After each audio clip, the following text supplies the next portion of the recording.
আজ চলে আসলাম নতুন আরও একটি রেসিপি নিয়ে। বড় বড় ডিমওয়ালা বাটা মাছের সর্ষে বাটা। বাটা মাছের সর্ষে বাটা বানাতে লাগবে আমাদের এখানে লবণ হলুদ দিয়ে আগে বাটা মাছগুলোকে মাখিয়ে নিলাম। বাটা মাছের সর্ষে বাটা বানাতে অবশ্যই আমাদের সর্ষে লাগবে, জিরে লাগবে, কাঁচা লঙ্কা লাগবে, আর লাগবে বাটা মাছ, কারণ মাছ ছাড়া কী করে হবে সর্ষে বাটা। ওখানে আমি 2 চামচ মতো জিরে নিয়ে নিলাম, তারপর এখানে 2 চামচ মতো সর্ষে, বেশ কয়েকটা কাঁচা লঙ্কা নিয়ে নিলাম। আর মেইন আকর্ষণীয় জিনিস হচ্ছে শিলপাটায় মশলা বেটে নেওয়া। এতে দ্বিগুণ টেস্ট বেড়ে যায়। আপনি যতই গুঁড়ো মশলা ব্যবহার করুন আর মিক্সি মশলা ব্যবহার করুন, শিলে বাটা হাতে বাটা মশলার সঙ্গে আপনার ওইসব কোনো মশলা কিছুই না। সমস্ত মশলা আমি হাতে বেটে নিলাম, শিলে সুন্দর করে বাটিতে নামিয়ে নিলাম। জিরেটা আলাদা রাখলাম, কারণ জিরেটা আগে তেলের উপরে দেব।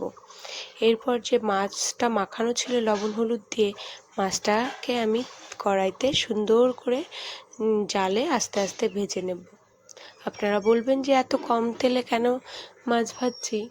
কারণ আমি রেসিপি দেখাচ্ছি, কিন্তু টেস্ট বা খাবো কিন্তু আমরাই। সেই জন্য আপনারাও রেসিপি দেখানোর সময় আপনারা আপনাদের বাড়ির পরিস্থিতি অনুযায়ী তেলটা ব্যবহার করবেন।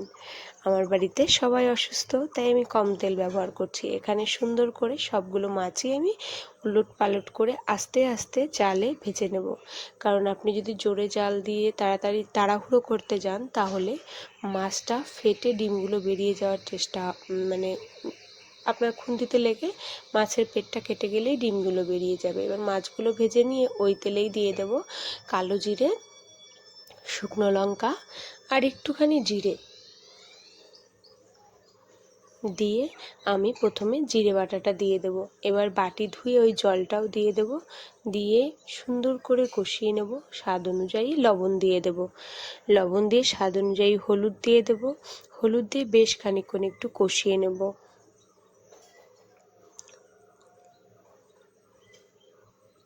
কষিয়ে নিয়ে এই কষানোর মধ্যে দিয়ে দেবো একটুখানি টমেটো সস, কারণ আমার বাড়িতে না গোটা টমেটো নেই। এবার টমেটো সস দিয়ে কষানোর পরে একদম জালটা লো ফ্লেমে দিয়ে দেবেন, কারণ তখন দিতে হবে সর্ষে বাটা আর কাঁচা লঙ্কা। আপনি যদি হাই ফ্লেমে দেন তাহলে না সর্ষেটা তিতো হয়ে যাবে। ওই জন্য আপনি জালটা কমিয়ে লো ফ্লেমে সর্ষে বাটাটা দেওয়ার চেষ্টা করবেন। সর্ষে বাটা দিয়ে খুব একটা বেশি কষানোর দরকার নেই, হালকা একটু নাড়াচাড়া করেই জল দিয়ে দেবেন। জল দিয়ে ওই ভাজা মাছগুলো দেবেন। আপনি কিন্তু আপনার ঝোলের পরিমাণ অনুযায়ী জল দেবেন, কারণ বাটা মাছটাকে আমি সুন্দর করে ভেজে নিয়েছি। এই মাছটা যদি আমি বেশি জ্বালাতে যাই, বাটা মাছ এমনিতেই নরম হয়, তাহলে ডিমগুলো বেরিয়ে যাবে, মাছটা ভেঙে যাবে। ঢাকনা দিয়ে 10 থেকে 15 মিনিট আমি একটু আস্তে জালে জ্বালালাম। জ্বালিয়ে দেখুন এর উপর দিয়ে গোটা কাঁচা লঙ্কা দিয়ে দেব। দিয়ে আমি দেওয়ার কথা ছিল একটু কাঁচা সরিষার তেল, তো একটু দিয়ে দিয়েছি, সেটা দেখানো হয়নি। ব্যাস হয়ে গেল আমার বাটা মাছের সর্ষে বাটা। আমি এবার নামিয়ে নিচ্ছি থালায়। দেখতেই পাচ্ছেন কত বড় বড় বাটা মাছগুলো, একটা বড় থালাতে 5টা মাছ ঠিক করে আটছেও না।